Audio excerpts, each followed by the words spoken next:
Tem uma coisa assim, meio que o cenógrafo é o criador e o técnico, o cenotécnico, ele é o executor. Só que assim, muitas vezes o cenógrafo, depende muito, claro, mas muitas vezes o cenógrafo ele traz uma ideia que ela não existe uma maneira para ser executada, então o cenotécnico ele tem que criar, porque senão não existe um jeito de fazer.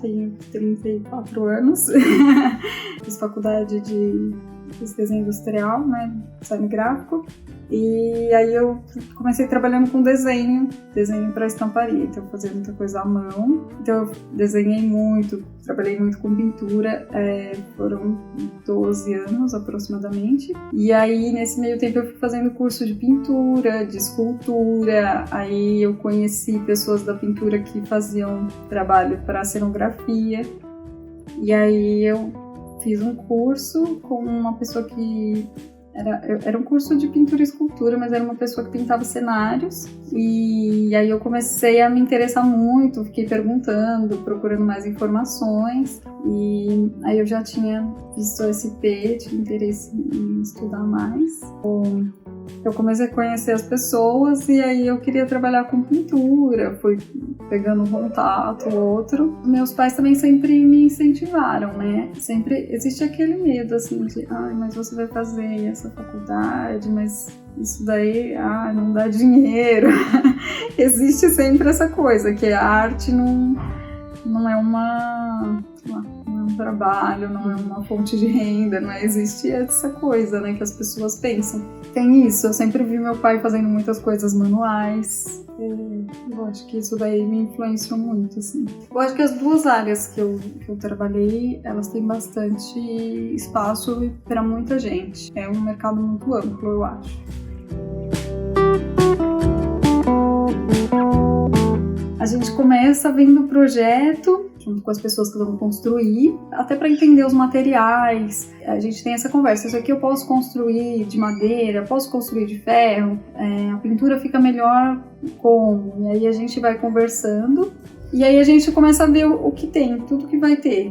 Então vai ter uma pintura, sei lá, de madeira mofada, vai ter uma pintura de, sei lá, parecendo pirulito, vai ter balas de goma gigante. E aí a gente começa a pensar em que materiais a gente poderia fazer. Enfim, a gente vai fazendo esse processo. Ver como são as coisas, os materiais que a gente pode construir. Aí a gente pensa nas pessoas que poderiam executar isso, que tem essa prática. E é bom que é um aprendizado para todos.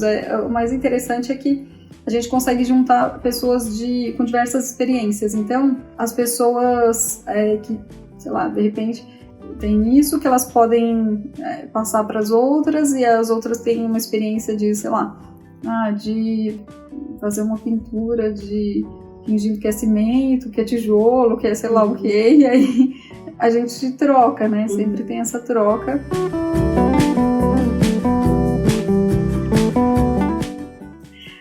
A pintura, ela acaba sendo um processo que vem mais pro final, né? A gente espera construir. Às vezes a gente faz algumas partes de pintura sem a peça estar totalmente pronta, mas geralmente o que acontece? A peça é inteira construída e aí a gente vai fazer a pintura. Muitas vezes as pessoas vêm pintando rápido, a gente pega, vai a equipe lá, faz aquela pintura rapidinho, mas quando a peça está no galpão, ainda crua, existem vários processos. Então, às vezes a gente tem que maciar a peça, passa massa, espera secar, passa algum outro tipo de tratamento, às vezes uma serragem com cola para dar um efeito. Vai fazendo várias coisas, vários tratamentos, até chegar na fase real de pintura. O projeto do cenógrafo vem com sugestões, então ele dá a sugestão, a entrada da fábrica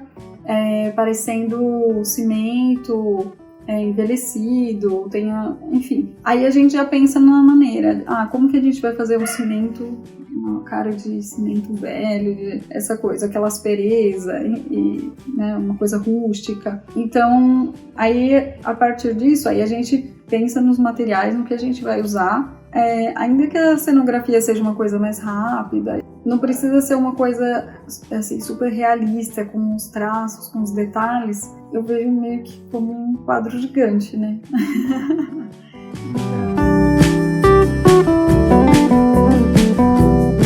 Eu acho que eu gosto bastante de pintura de cenário, porque ela me lembra um pouco o impressionismo, né? Esse tipo de pintura de tela, lógico que depende muito, mas essa coisa de impressionismo funciona bem, que são aquelas telas, né, dos pintores impressionistas que tem do pós-impressionismo, né, que são umas manchas assim, é tudo meio manchadinho. Quando você vê de perto, você vê que tem aquelas manchinhas assim, só que quando você vê de longe, forma aquela imagem perfeita, assim, você fala, nossa, isso é maravilhoso.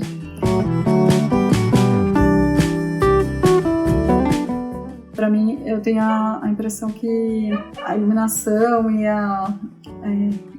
quem executa, né, quem constrói essa parte fica meio distante. A cor, quando a gente conversava sobre que cores vai ser o cenário, vai ter cor, não vai ter cor, e o figurino, que cores que vai ser. Se o figurino for dessa cor e a luz for dessa cor, vai vira outra cor, aí nos musicais, para mim pelo menos, é uma coisa que é um trato entre o cenógrafo e o iluminador, e é um mistério pra gente. Então a gente vai construir, né? O pessoal vai construir, a gente vai pintar, seguindo todas aquelas especificações do cenógrafo, fazer do jeito que ele quer, e provavelmente ele já tem um combinado lá com o iluminador. De repente a gente tá imaginando de um jeito e fala, essa pintura não vai ficar bonita, mas pode ser que o cenógrafo já combinou uma luz lá com o iluminador, que na hora que jogar a luz, aquele jeito que a gente pintou, que acha que não é o ideal para aquilo, vai ficar bonito. Então,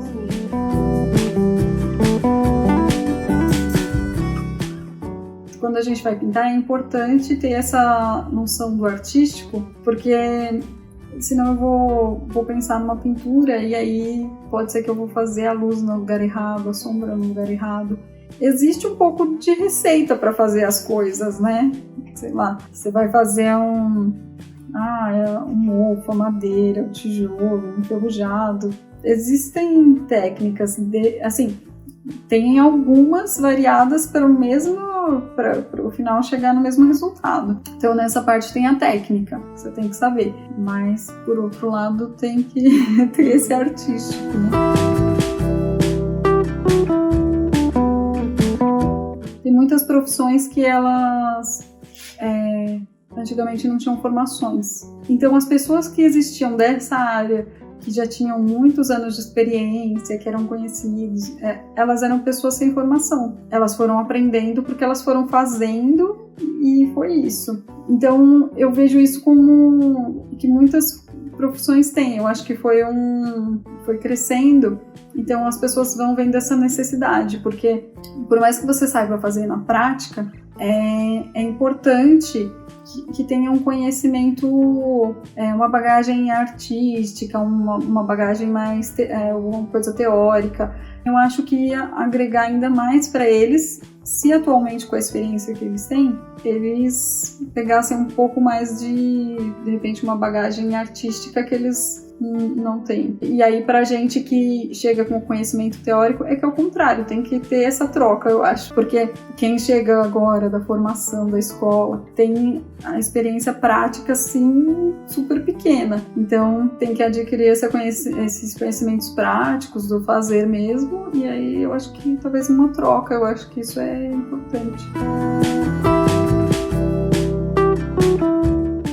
Cenotécnico, para mim, é uma pessoa que ela domina um conjunto de técnicas para construir um cenário.